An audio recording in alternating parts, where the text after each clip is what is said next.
بسم الله الرحمن الرحيم. يا أيها الذين آمنوا أوفوا بالعقود. أحلت لكم بهيمة الأنعام إلا ما يتلى عليكم غير محل الصيد وأنتم حرم. إن الله يحكم ما يريد. يا أيها الذين آمنوا لا تحلوا شعائر الله ولا الشهر الحرام ولا الهدي ولا القلائد ولا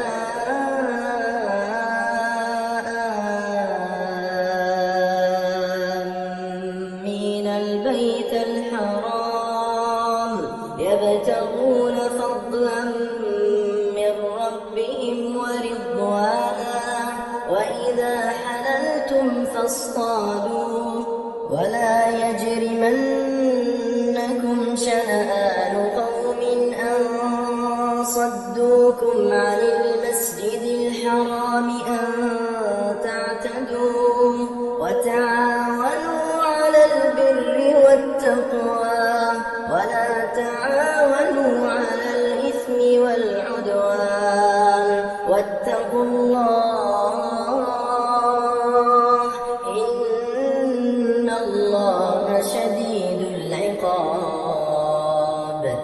حرمت عليكم الميتة والدم ولحم الخنزير وما أهل لغير الله به والمنخنقة والموقوذة والمتردية والنطيحة وما أكل السبع إلا ما ذكيتم وما ذبح على النصب وأن تستقسموا بالأزلام ذلكم فسق. اليوم يئس الذين كفروا من دينكم فلا تخشوهم واخشون. اليوم أكملت لكم دينكم وأتممت عليكم نعمتي ورضيت لكم الإسلام دينا. فمن اضطر في مخمصة غير متجانف لإثم فإن الله غفور رحيم. يسألونك ماذا أحل لكم قل أحل لكم الطيبات وما علمتم من الجوارح مكلبين تعلمونهن مما علمكم الله. فكلوا مما أمسكن عليكم واذكروا اسم الله عليه واتقوا الله إن الله سريع الحساب. اليوم أحل لكم الطيبات وطعام الذين أوتوا الكتاب حل لكم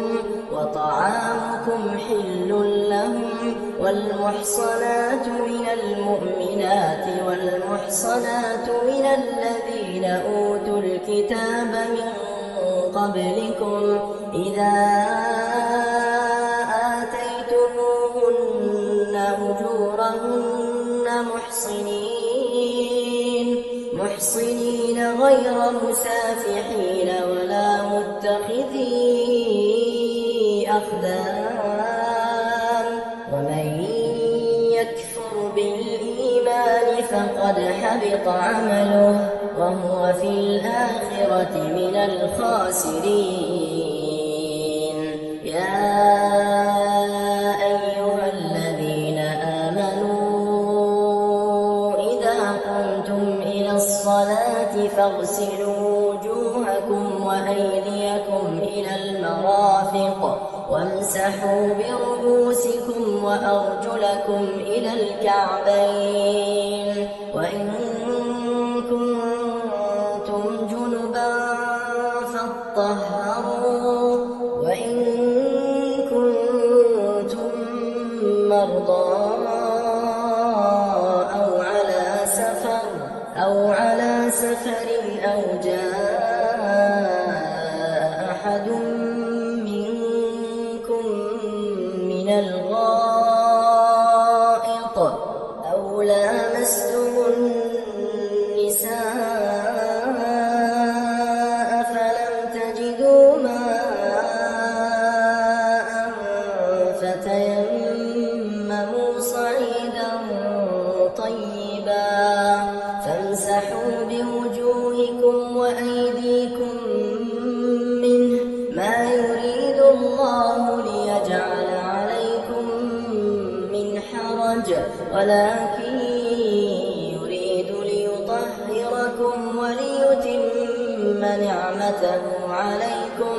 لعلكم تشكرون واذكروا نعمة الله عليكم وميثاقه الذي واثقكم به إذ قلتم سمعنا وأطعنا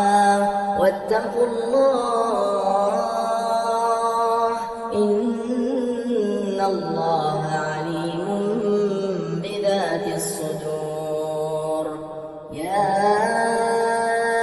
أيها الذين آمنوا كونوا قوامين لله شهداء بالقسط ولا يجرمنكم شنآن قوم على ألا تعدلوا اعدلوا وأقرب للتقوى واتقوا الله إن الله خبير بما تعملون وعد الله الذين آمنوا وعملوا الصالحات لهم مغفرة وأجر عظيم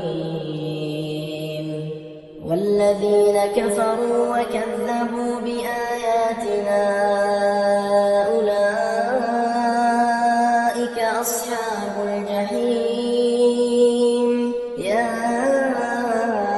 أيها الذين آمنوا اذكروا نعمة الله عليكم إذ هم قوم أن يبسطوا إليكم أيديهم فكف أيديهم عنكم واتقوا الله وعلى الله فليتوكل المؤمنون ولقد أخذ الله ميثاق بني إسرائيل وبعثنا منهم 12 نقيبا وقال الله إني معكم لئن أقمتم الصلاة وآتيتم الزكاة وآمنتم برسلي وعزرتموهم وأقرضتم الله قرضا حسنا لأكفرن عنكم سيئاتكم ولأدخلنكم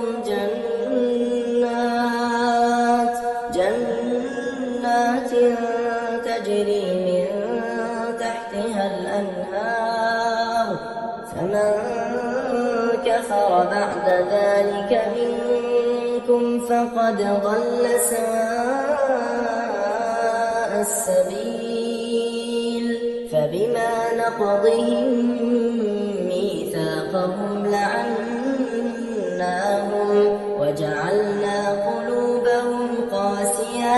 يحرفون الكلم عن مواضعه ونسوا حظا مما ذكروا به ولا تزال تطلع على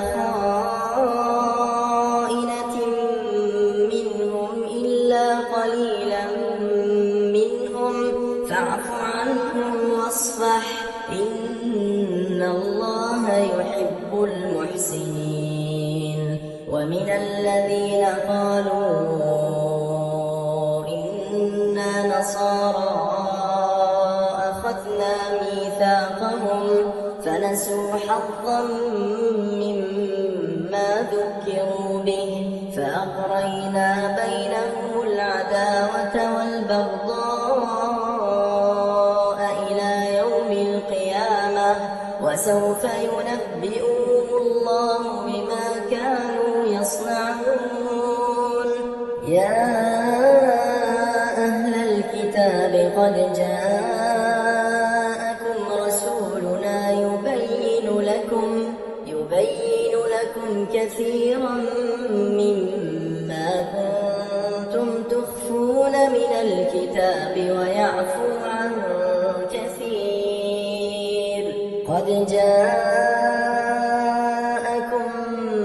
من الله نور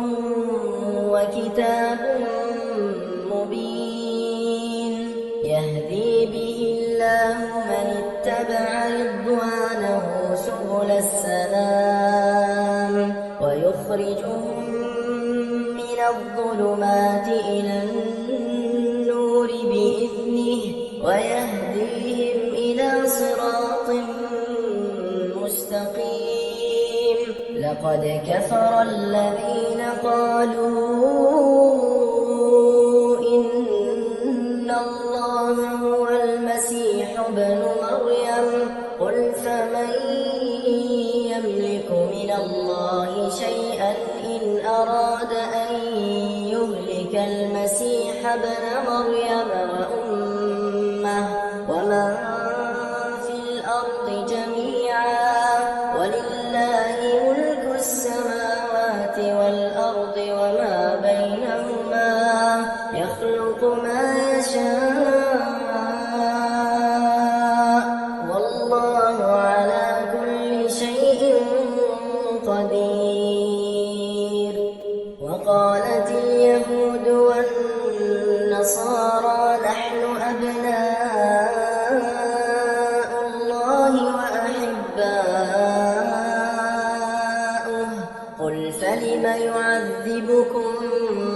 بذنوبكم بل أنتم بشر ممن خلق يغفر لمن يشاء ويعذب من يشاء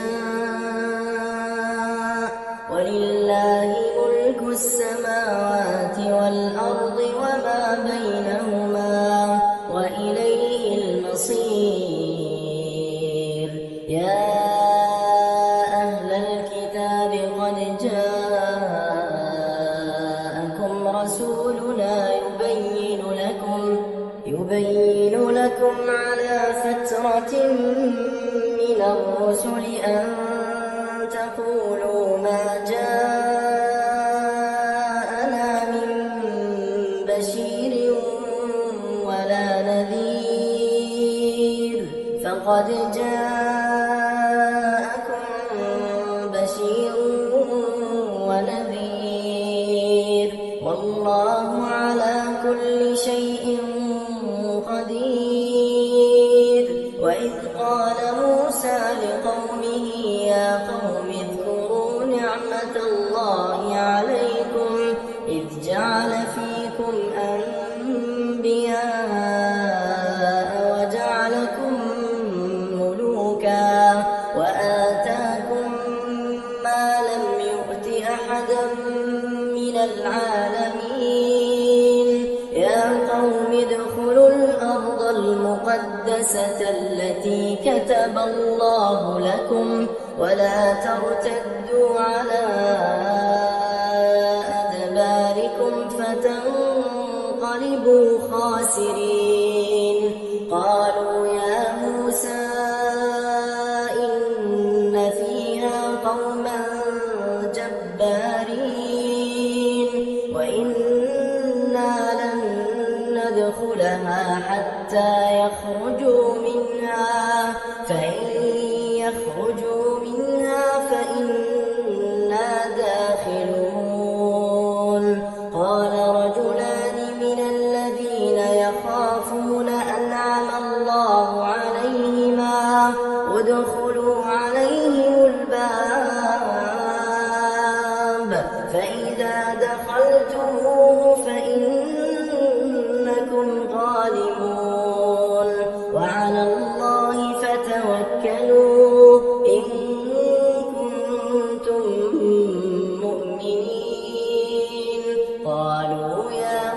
موسى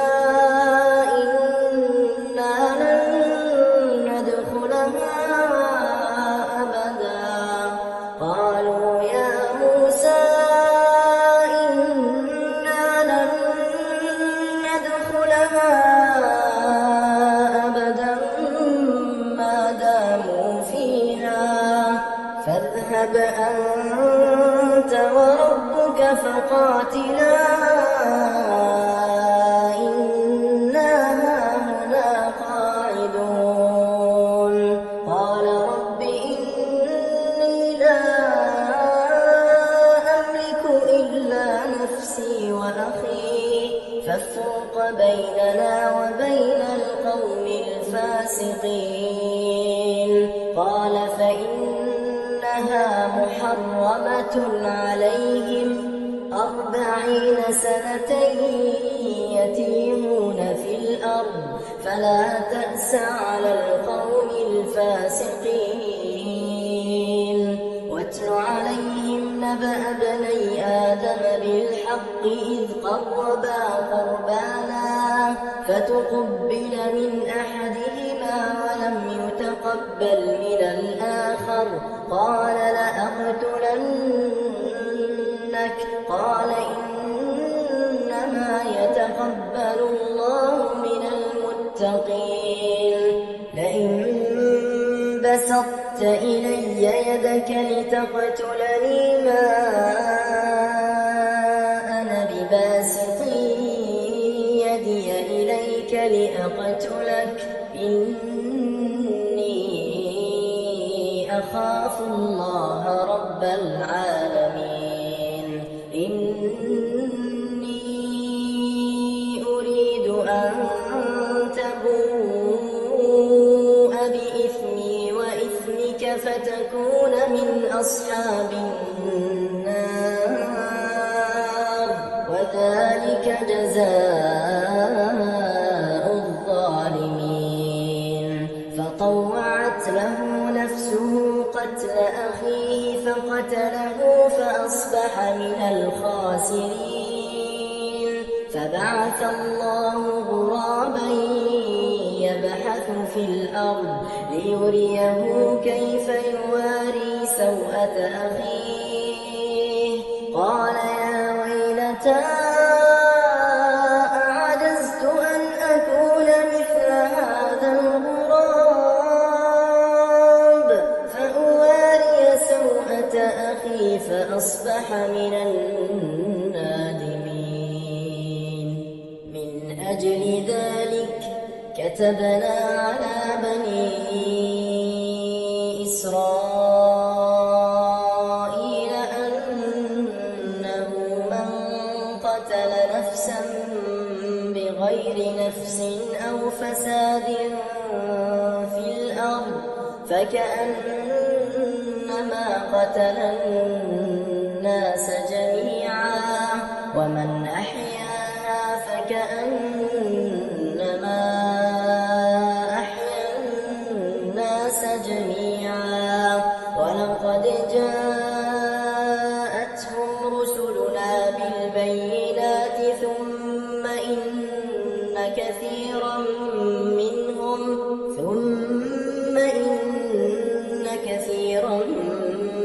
منهم بعد ذلك في الأرض لمسرفون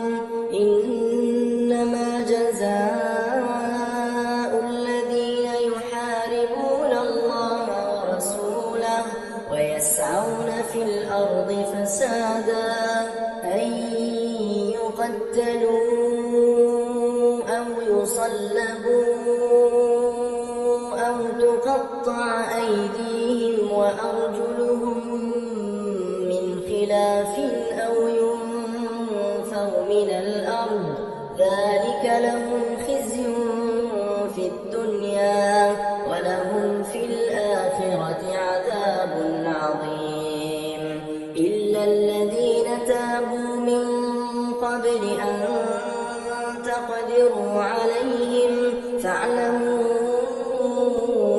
أن الله غفور رحيم يا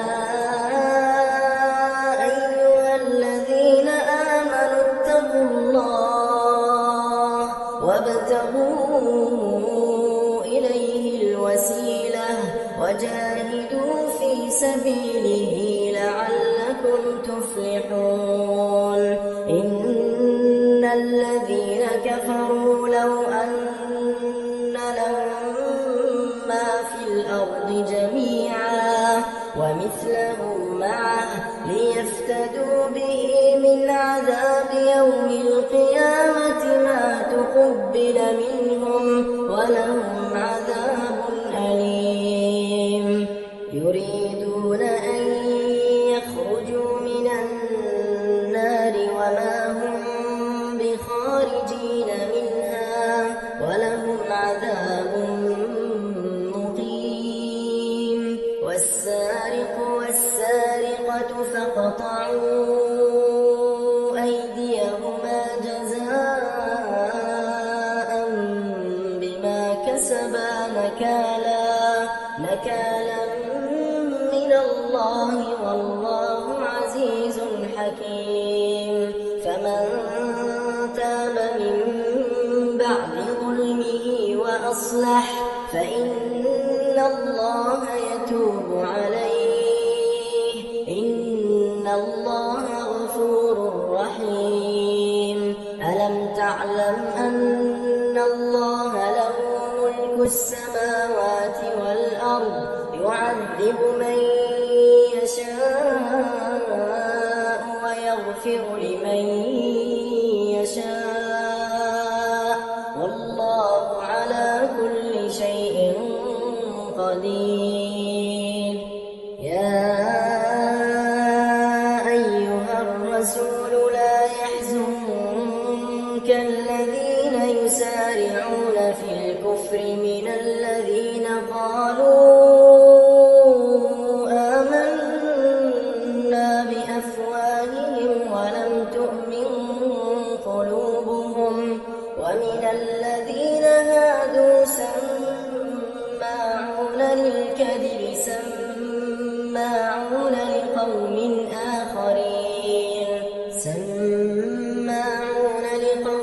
آخرين لم يأتوك يحرفون الكلم من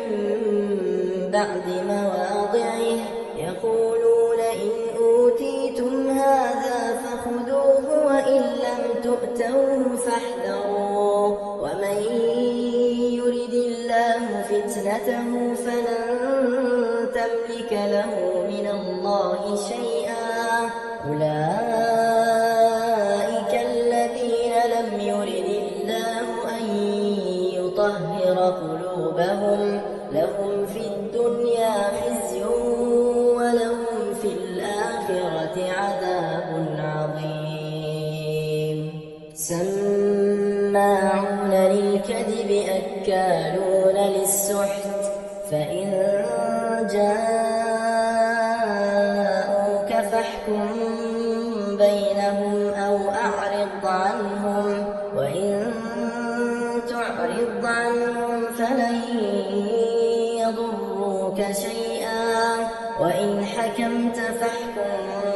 بينهم بالقسط إن الله يحب المقسطين. وكيف يحكمونك وعندهم التوراة فيها حكم الله ثم يتولون من بعد ذلك وما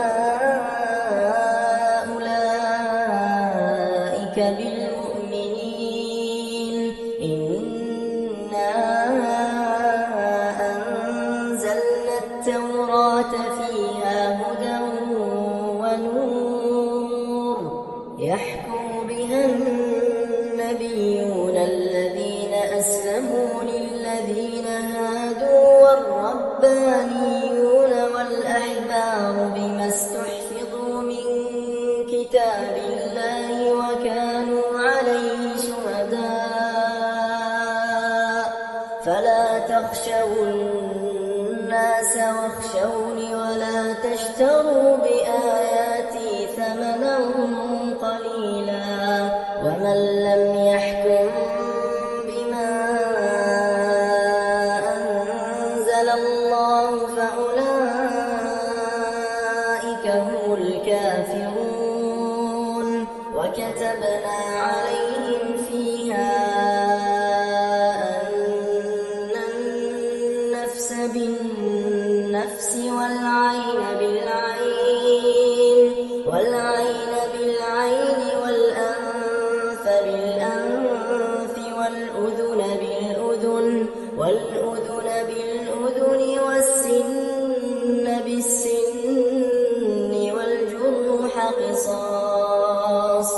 فمن تصدق به فهو كفارة له ومن لم يحكم بما أنزل الله فأولئك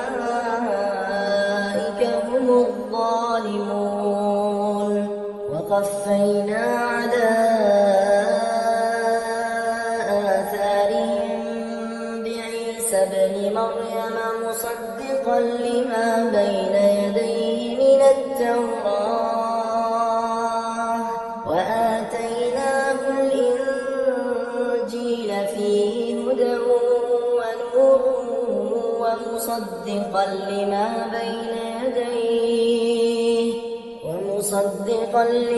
بين يديه من التوراة وهدى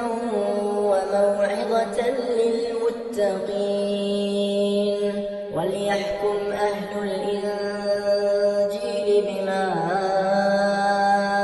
أنزل الله فيه ومن لم يحكم بما أنزل الله فأولئك هم الفاسقون. وأنزلنا إليك الكتاب بالحق مصدقا لما بين يديه من الكتاب ومهيمنا عليه فاحكم بينهم بما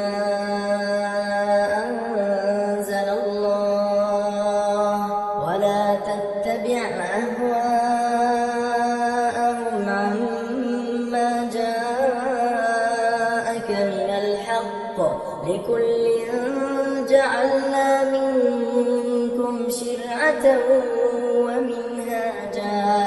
ولو شاء الله لجعلكم أمة واحدة ولكن ليبلوكم فيما آتاكم فاستبقوا الخيرات إلى الله مرجعكم جميعا فينبئكم بما كنتم فيه تختلفون. وأن احكم بينهم بما أنزل الله ولا تتبع أهواءهم واحذرهم أن يفتنوك عن بعض ما أنزل الله إليك فإن تولوا فاعلم أنما يريد الله أن يصيبهم ببعض ذنوبهم وإن كثيرا من الناس لفاسقون. أفحكم الجاهلية يبغون ومن أحسن من الله حكما لقوم يوقنون. يا أيها الذين آمنوا لا تتخذوا اليهود والنصارى أولياء بعضهم أولياء بعض ومن يتولهم منكم فإنه منهم إن الله لا يهدي القوم الظالمين. فترى الذين في قلوبهم مرض يسارعون فيهم يقولون نخشى أن تصيبنا دائرة فعسى الله أن يأتي بالفتح أو أمر من عنده فيصبحوا على ما أسروا في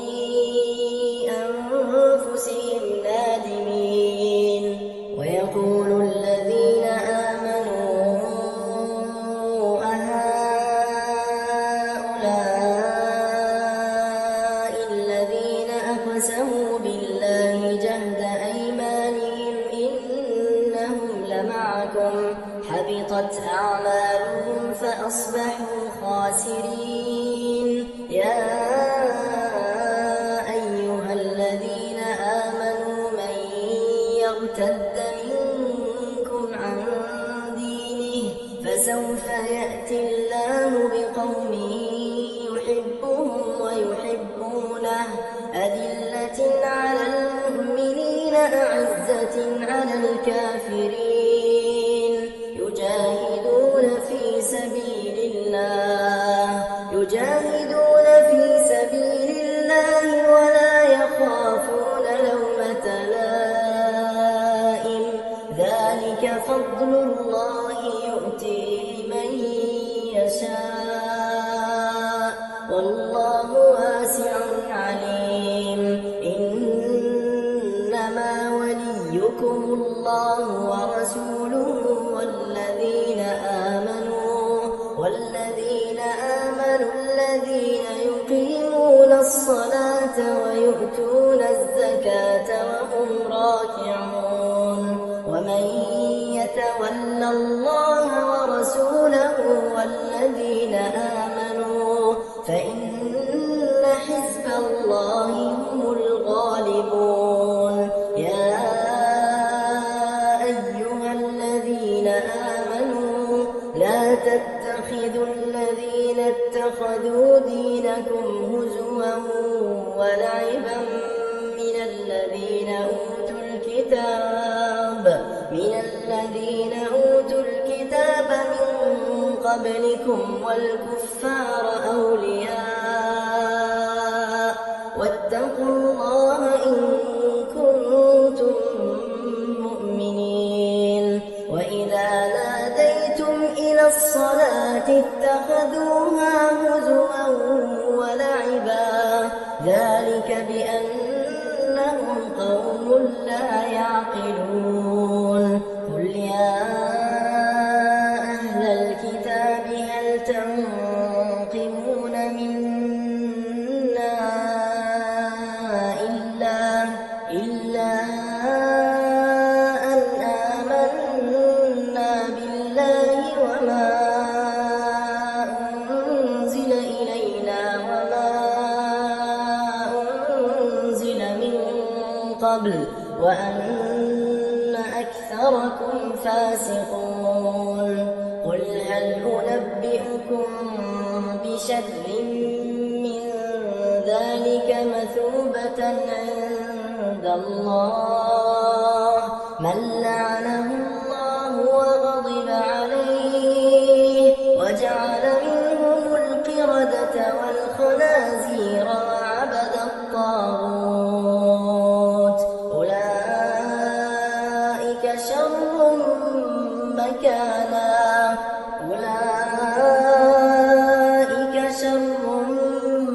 مكانا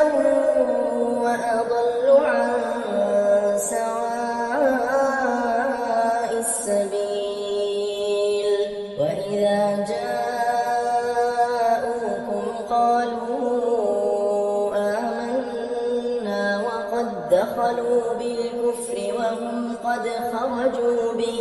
والله أعلم بما كانوا يكتمون. وترى كثيرا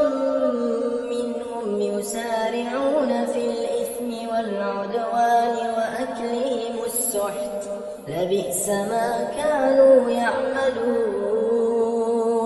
لولا ينهاهم الربانيون والأحبار عن قولهم الإثم وأكلهم السحت لبئس ما كانوا يصنعون. وقالت اليهود يد الله مغلولة غلت أيديهم ولعنوا بما قالوا بل يداه مبسوطتان ينفق كيف يشاء وليزيدن كثيرا منهم ما أنزل إليك من ربك طغيانا وكفرا وألقينا بينهم العداوة والبغضاء إلى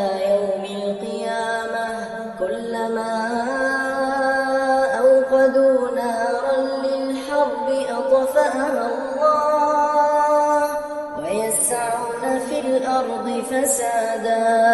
والله لا يحب المفسدين. ولو أن أهل الكتاب آمنوا واتقوا لكفرنا عنهم سيئاتهم ولأدخلناهم جنات النعيم. ولو أنهم أقاموا التوراة والإنجيل وما أنزل إليهم من ربهم لأكلوا من فوقهم ومن تحت أرجلهم منهم أمة مقتصدة وكثير منهم ساء ما يعملون. يا أيها الرسول بلغ ما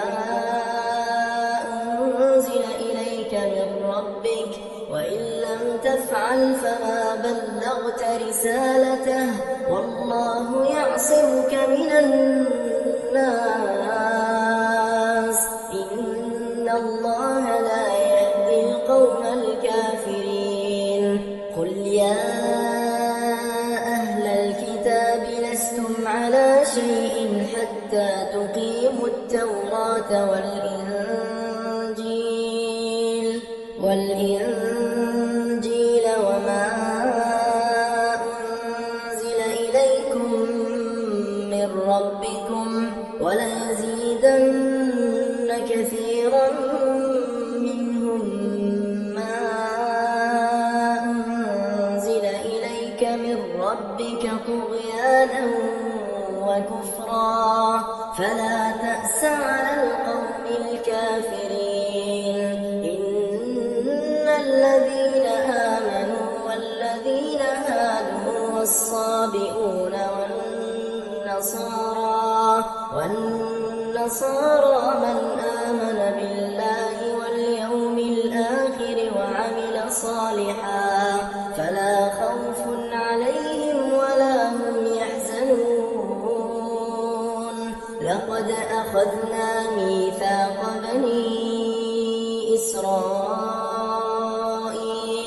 وأرسلنا إليهم رسلا كلما جاءهم رسول بما لا تهوى أنفسهم فريقا كذبوا وفريقا يقتلون. وحسبوا ألا تكون فتنة فعموا وصموا ثم تاب الله عليهم ثم عموا وصموا كثير منهم والله بصير بما يعملون. لقد كفر الذين قالوا إن الله هو المسيح ابن مريم وقال المسيح يا بني إسرائيل اعبدوا الله ربي وربكم إنه من يشرك بالله فقد حرم الله عليه الجنة ومأواه النار وما للظالمين من أنصار. لقد كفر الذين قالوا إن الله ثالث ثلاثة وما من إله إلا إله واحد وإن لم ينتهوا عما يقولون ليمسن الذين كفروا منهم عذاب أليم. أفلا يتوبون إلى الله ويستغفرونه والله غفور رحيم. ما المسيح ابن مريم إلا رسول قد خلت من قبله الرسل وأمه صديقة طائفة كانا يأكلان الطعام انظر كيف نبين لهم الآيات ثم انظر أنى يؤفكون قل أتعبدون من دون الله ما لا يملك لكم ضرا ولا نفعا والله هو السميع العليم قل يا أهل الكتاب لا تغلوا في دينكم غير الحق ولا تتبعوا أهواء قوم قد ضلوا من قبل وأضلوا كثيرا وضلوا عن سواء السبيل لعن الذين كفروا من بني إسرائيل على لسان داود وعيسى بن مريم ذلك بما عصوا وكانوا يعتدون كانوا لا يتناهون عن منكر فعلوه لبئس ما كانوا يفعلون ترى كثيرا منهم يتولون الذين كفروا لبئس ما قدمت لهم أنفسهم أن سخط الله عليهم وفي العذاب هم خالدون ولو كانوا يؤمنون بالله والنبي وما أنزل إليه ما اتخذوهم أولياء ولكن كثيرا منهم فاسقون لتجدن أشد الناس عداوة للذين آمنوا اليهود والذين أشركوا ولتجدن أقربهم مودة للذين آمنوا الذين قالوا إنا نصارى ذلك بأن منهم قسيسين ورهبانا وأنهم لا يستكبرون وإذا سمعوا ما أنزل إلى الرسول ترى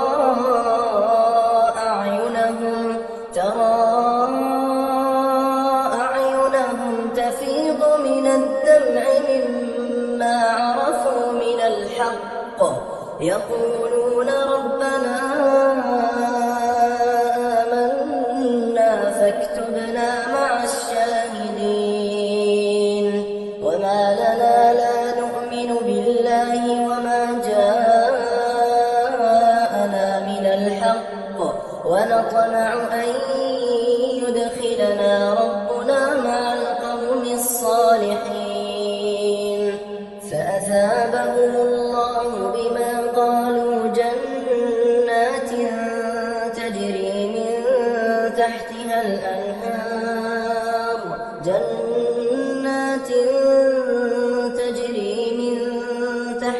الأنهار خالدين فيها وذلك جزاء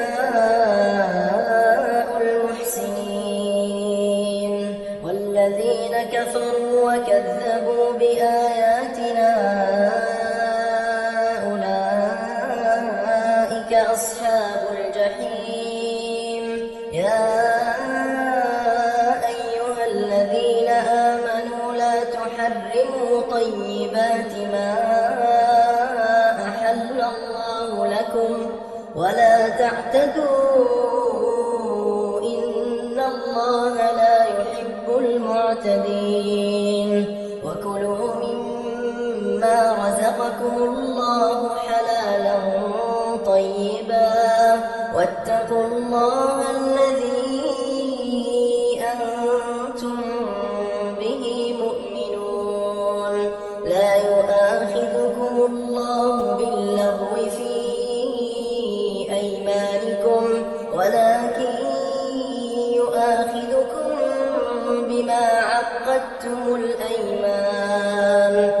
فكفارته إطعام 10 مساكين من أوسط ما تطعمون أهليكم أو كسوتهم أو تحرير رقبة، فمن لم يجد فصيام 3 أيام، ذلك كفارة أيمانكم إذا حلفتم، واحفظوا أيمانكم، كذلك يبين الله لكم آياته لعلكم تشكرون. يا أيها الذين آمنوا إنما الخمر والميسر والأنصاب والأزلام رجس من عمل الشيطان فاجتنبوه لعلكم تفلحون. إنما يريد الشيطان أن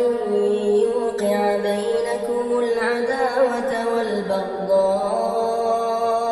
في الخمر والميسر ويصدكم عن ذكر الله وعن الصلاة، فهل أنتم منتهون؟ وأطيعوا الله وأطيعوا الرسول واحذروا، فإن توليتم فاعلموا أنما على رسولنا البلاغ المبين. ليس على الذين آمنوا وعملوا الصالحات جناح فيما طعموا إذا ما اتقوا وآمنوا وعملوا الصالحات ثم اتقوا وآمنوا ثم اتقوا وأحسنوا، والله يحب المحسنين. يا أيها الذين آمنوا ليبلونكم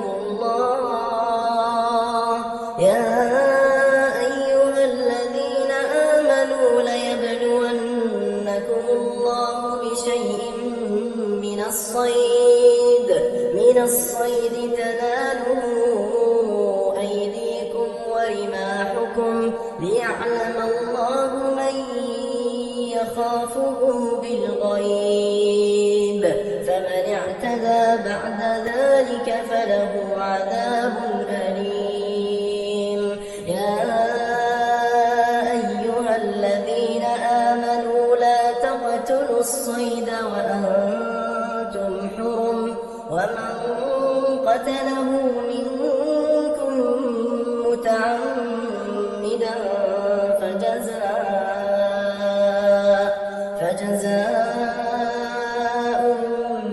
مثل ما قتل من النعم يحكم به ذوى عدل منكم هديا بالغ الكعبة، أو كفارة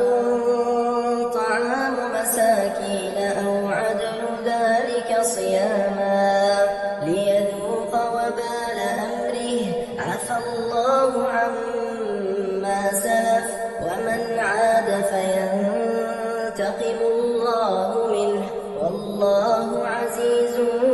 ذو انتقام. أحل لكم صيد البحر وطعامه متاعا لكم وللسيارة، وحرم عليكم صيد البر ما دمتم حرما، واتقوا الله الذي إليه تحشرون. جعل الله الكعبة البيت الحرام قياما للناس والشهر الحرام والهدي والقلائد، ذلك لتعلموا أن الله يعلم ما في السماوات وما في الأرض، وأن الله بكل شيء عليم. واعلموا أن الله شديد العقاب وأن الله غفور رحيم. ما على الرسول إلا البلاغ والله يعلم ما تبدون وما تكتمون. قل لا يستوي الخبيث والطيب ولو أعجبك كثرة الخبيث فاتقوا الله يا أولي الألباب لعلكم تفلحون. يا أيها الذين آمنوا لا تسألوا عن أشياء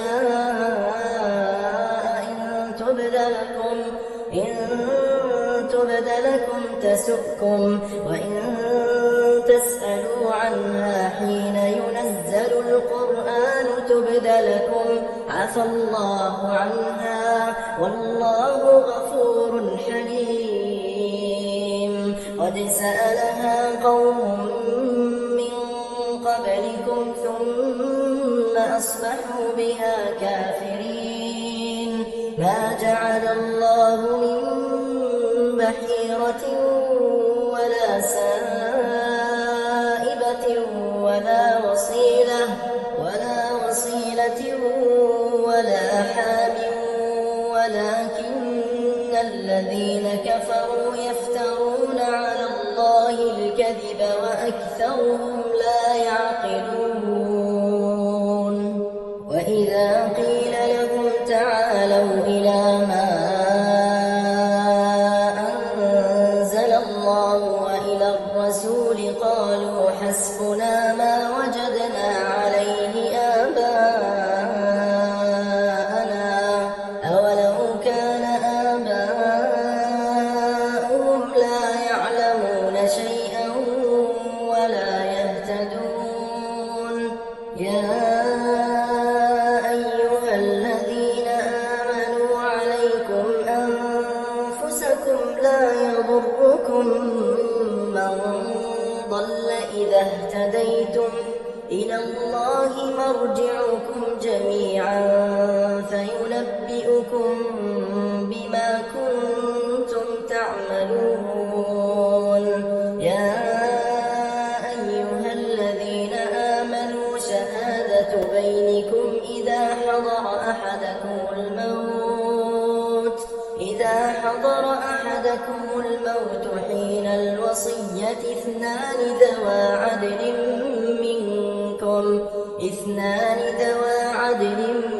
منكم أو آخران من غيركم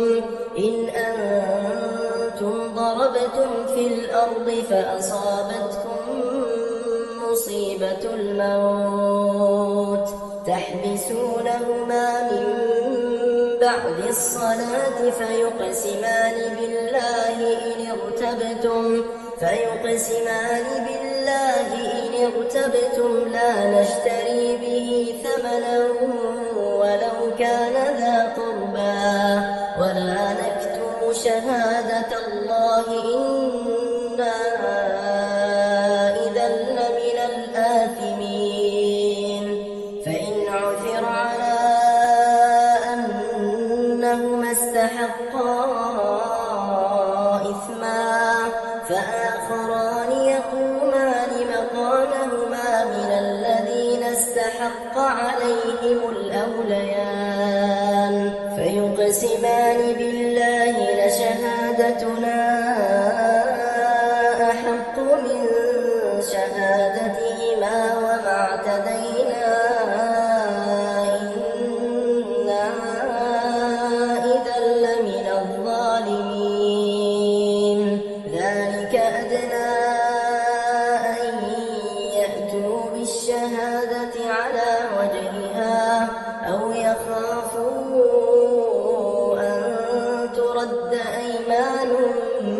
بعد أيمانهم واتقوا الله واسمعوا والله لا يهدي القوم الفاسقين. يوم يجمع يجمع الله الرسل فيقول ماذا أجبتم قالوا لا علم لنا إنك أنت علام الغيوب إذ قال الله يا عيسى ابن مريم اذكر نعمتي عليك وعلى والدتك إذ أيدتك بروح القدس تكلم الناس في المهد وكهلا وإذ علمتك الكتاب والحكمة والتوراة والإنجيل وإذ تخلق من الطين كهيئة الطير بإذني فتنفخ فيها فتكون طيرا بإذني وتبرئ الأكمه والأبرص بإذني وإذ تخرج الموتى بإذني وإذ كففت بني إسرائيل عنك إذ جئتهم بالبينات فقال الذين كفروا منهم إن هذا إلا سحر مبين وإذ أوحيت إلى الحواريين أن آمنوا بي وبرسولي قالوا آمنا واشهد بأننا مسلمون إذ قال الحواريون يا عيسى ابن مريم هل يستطيع ربك أن ينزل علينا مائدة من السماء قال اتقوا الله إن كنتم مؤمنين قالوا نريد أن نأكل منها وتطمئن قلوبنا ونعلم أن قد صدقتنا ونكون عليها من الشاهدين قال عيسى ابن مريم اللهم ربنا أنزل علينا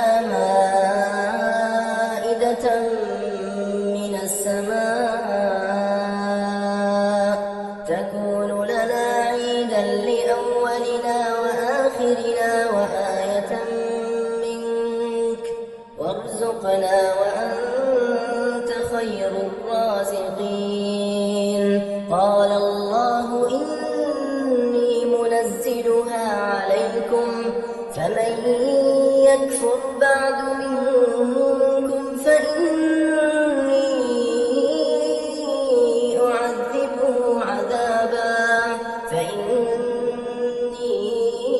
أعذبه عذابا لا أعذبه أحدا من العالمين وإذ قال الله يا عيسى ابن مريم أأنت قلت للناس اتخذوني وأمي إلهين من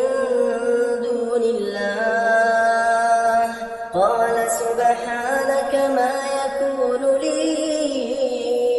أن أقول ما ليس لي بحق إن كنت قلته فقد علمته تعلم ما في نفسي ولا أعلم ما في نفسك إنك أنت علام الغيوب ما قلت لهم إلا ما أمرتني به أن اعبدوا الله ربي وربكم وكنت عليهم شهيدا ما دمت فيهم فلما توفيتني كنت أنت الرقيب عليهم وأنت على كل شيء شهيد إن تعذبهم فإنهم عبادك وإن تغفر لهم فإنك أنت العزيز الحكيم قال الله هذا يوم ينفع الصادقين صدقهم لهم جنات تجري من تحتها الأنهار خالدين فيها أبدا رضي الله عنهم ورضوا عنه ذلك الفوز العظيم لله ملك السماوات والأرض وما فيهن